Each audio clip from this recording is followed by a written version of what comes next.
I think the most important thing for me in a game like yesterday is the way we came out in the second half and really competed. Showed a lot of character. Indiana played really hard and really competed in that first 20 minutes. They were for whatever reason, a step faster. And I thought we were prepared to go into Indiana and play that type of game. But obviously, we didn't get off to a good start. I was pleased with the last part of the first half where we competed back, and then we really came out and played hard and together, and the ball went in for us. But I really believe that was our defense. Our defense and our rebounding in the second half was fantastic. But when you spot somebody 19 points and you come all the way back and take a 6-point lead, we ran out of gas a little bit. And we hung in there, became a grinded out there for a little while. We hung. We turned the ball over, we gave up an offensive rebound, we missed some free throws, we missed some layups, things that during the run, we were making. So what I take out of it, tough game, really good team at home. Keep getting better. We got to keep getting better. Even the 8-game win streak, I was telling you, we got to keep getting better. I knew there was still room for improvement, and now you kind of see it over the last 2 games. As you kind of hit the home stretch here, for teams that are behind you in the standings, are you seeing a different gear, I guess, in terms of that desperation? 100%. And I've been telling our guys, look, this is Game 7 to Illinois. This is Game 7 to Indiana. And we got to be better than Game 7. We got to play harder than that, whether we're making shots or not. And we're not making shots right now for whatever reason. But we have to know what's about to punch us in the mouth Wednesday, for example. We got to understand that. And we got to play harder than that. And I told them before this stretch, this is going to be the hardest thing we've ever tried to do. Because now we're the ones. We got the bullseye on our back. We're the quad 1 win. As in years past, we were the hunters. Now you're the hunted. Very different approach, very different mindset. You got to play 10 points better. When you get into the chunks of the game where Lamar is your best option, how do you make him not your only option? How do you kind of go away from what he can do on his own, but at the same time knowing that you probably can't win playing that way long term? And Lamar's going to be fine with me saying this. He knows we can't be a great team. We can't be a great team with him being the only one who can score for us. We were fortunate one game we got to win, but we can't. It can't be consistent. He needs help, and we need to share the ball. 5 assists, 14 turnovers. That has not been our formula all year long. Again, give Indiana credit, right? They took away the space. They took away our shooters. They played very good low post defense. So we have to learn from what Indiana did and Illinois did, and be able to go from good to great. Because he can't do it. He can't carry the program on his back. He needs help, and we need to share the basketball. We were a much better team when we had 3 and 4 guys in double figures. And are the mechanics of Miles' shot different this year than they were last year? Is there a reason why everybody's going to miss, but it seems like his misses are sometimes really miss, and then his makes look nice? I mean, what's the difference between those 2 shots? You know what I would tell you, and I think I know where you're going with this, Ben. It's more of a in-rhythm shot is the same. But the one where he needs to get off quick, that Big Ten Open, I call it, Big Ten Open shot, well, that's sped up. And he's such an elite shooter, he needs to make those, but it's not the same shot, for sure.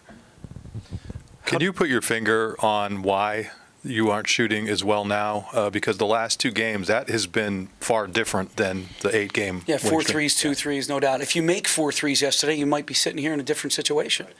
Look, it's the Big Ten. We're in the Big Ten. You got 12 teams in the top 55. I haven't looked. I don't know. Is it top 55, top 60? It was top 60. In the net. Every night is a gauntlet. It's a battle. Illinois was top 25 most of the year. Indiana's a really good team with a bunch of good wins, and now they're on a little bit of a winning streak. And playing at Assembly. They're good teams. They're good teams. Now, with saying that, Mark, we got to share the ball. We got to keep putting pressure on the paint. We got to make the extra passes. And guys got to be ready shooters. I don't think we were down ready shooters. I thought Seth passed up on a couple. I thought Brock passed up on a couple. And I think we missed some guys that were open. Instead of taking a very difficult contested 2, I think some guys were open because it wasn't like we stood as much as we did against Illinois. I thought our movement was better. So we got to play a little bit more unselfish. How different is your team from the one that lost to Rutgers in early January? And what changes have you sort of made to adapt to how Rutgers plays? So I haven't worked on that yet. Obviously, we just played yesterday. But I think we are different teams at this point. I mean, they're playing at a very high level. I don't think Geo Baker played in the game that I haven't looked at that tape yet. I'm worried about us right now. The focus is on us. I think Harper's playing at a high level. Always liked him, watched him on the AAU circuit playing at a high level. And then they have more weapons now. Jacob Young killed us at their place. McConnell is playing well. So they're playing at a high level. They've changed their starting lineup too. I think Carter now starts instead of Johnson.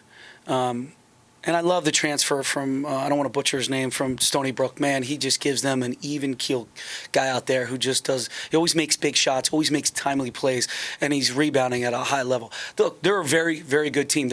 I think they're top 30 in the net or top 25, something like that last time I checked. So they're a high-level team. But we're two different teams now. We played, feels like a couple months ago, right? So it's going to be another great Penn State-Rutgers game.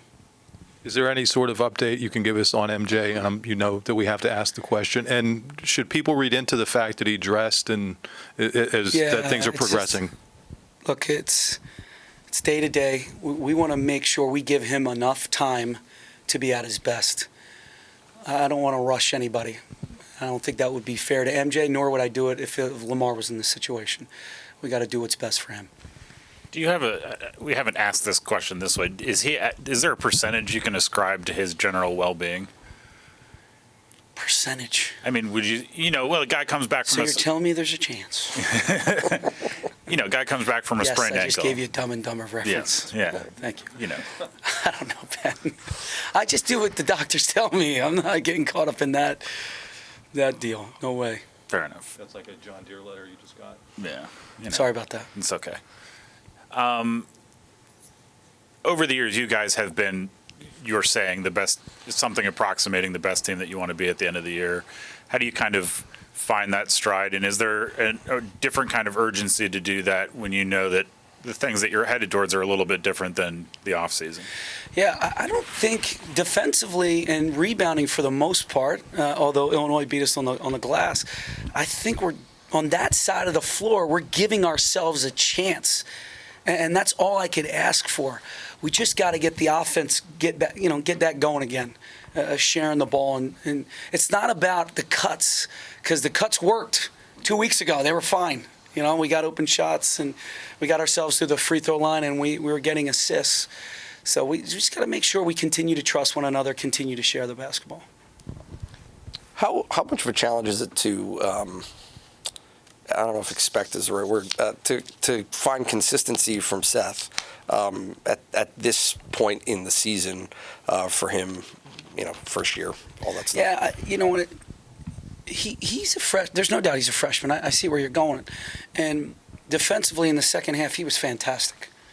I thought he rotated well. He found bodies. He did exactly what he needed to do. He dug down a couple times. He had a big-time block for us to keep our momentum going, to take that lead. He just needs to understand when he's open and when he's not open, and not just stand. And then mix it up. It's okay to drive the ball. He's a big kid, man. He's 6'7". He's a big kid. So go post up. He's not thin. Go post up.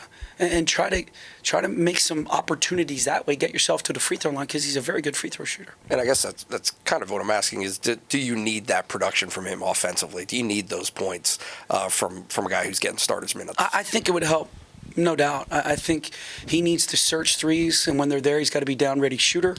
And then when they're taking away the three, they're really hugging him, which is giving us space, which is why Lamar is able to get all the points, because you got Miles and Seth out there, and there's some space, which is great. But he needs to be down-ready shooter, and then if they take it away, drive the ball. Drive the ball, create an opportunity there. He is a good passer, so he knows what he's doing. So I just got to give him that confidence. Are there I mean, we've seen Jamari on the court for the last couple of years, progress and develop. But are there specific things in his development, just in the day-to-day, that you've seen that have impressed you? And what exactly are those things? His leadership is not on the court, or it is on the court, but he's fantastic in the locker room. You could hear his voice nice and loud yesterday. He has a big-time steal late in that game. He really disrupted Green in the second half. His percentages this year are much better than, overall, he's 44% from three. In the last 5 games, he is shooting at 50% from three. His assist-to-turnover ratio is fantastic. A little bit over a 2-to-1, closing out on a 3-to-1, specifically over the last 10 games. So he's doing some really good things for us on the floor, and he's opportunistic when he's looking for himself to score the basketball. Keep setting the table, keep disrupting the opponent's defense. But for me, this year, his growth is his leadership. He is very loud in the locker room on the court. And we were just talking to John earlier, and he said that, obviously rooming with Jamari and all of that, but on the court, he represents everything that Penn State basketball stands for. Is that something that you would echo? He embodies everything that Penn State basketball is about. Toughness, dives, charges, all the little things. Doesn't need the headlines. A total selfless basketball player. He makes winning plays, and our guys love him, and they're going to follow him. Sometimes you can watch film and feel like, clearly because I'm doing it, but you watch film, maybe your makes mask something, or your good turnover that goes your way masks something. When you watch film, do you feel like you're just losing because that's what happens sometimes, or do you go like maybe some of the things that we're good at have masked errors or mistakes that we have to improve on? Is there sort of a balance between we won in spite of something, or sometimes you just lose? Probably. Sometimes you just lose. All right, how's that? I'm not going to give you a politically correct answer. Sometimes you just lose. Illinois, they get the carom that goes straight down. He takes a deep three, and it just barely hits the rim and goes straight down, and they can come in and dig it out. That's unlucky. That's on a night where we didn't shoot the ball well. Give Illinois credit for that, but it's unlucky. And then some plays yesterday, Lamar goes for a dunk. It goes over what are the chances of it going over the backboard? I've never seen anything like that. So, and it was still a 5-point game, or 6, but it was 2 possessions.